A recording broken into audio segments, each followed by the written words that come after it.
আচ্ছা, শ্যামল মালার সাথে আপনার কি বলেন তো? নিয়তি চক্র। কারণ শুরু থেকে আমি আপনাদের ক্যারিয়ার গ্রাফটা ফলো করছি।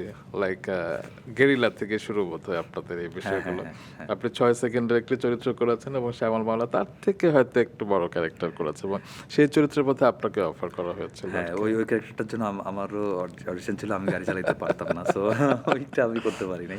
তারপরে দেখলাম যে রঙিলা খেতে হবে। আমি শুনছিলাম শ্যামল মাওলা হ্যাঁ, থাকবে, শ্যামল মাওলা থাকবে। পরে দেখলাম আপনি। হ্যাঁ, আবার সেদিন সুরাইয়াতে আমি শুনলাম যে আপনি থাকবেন, পরে দেখি শ্যামল মাওলা। হ্যাঁ, বনলতা এক্সপ্রেসে দেখলাম যে শ্যামল মাওলা, আবার পরে শুনলাম সেখানেও নাকি আপনার থাকবার হ্যাঁ, কথা ছিল।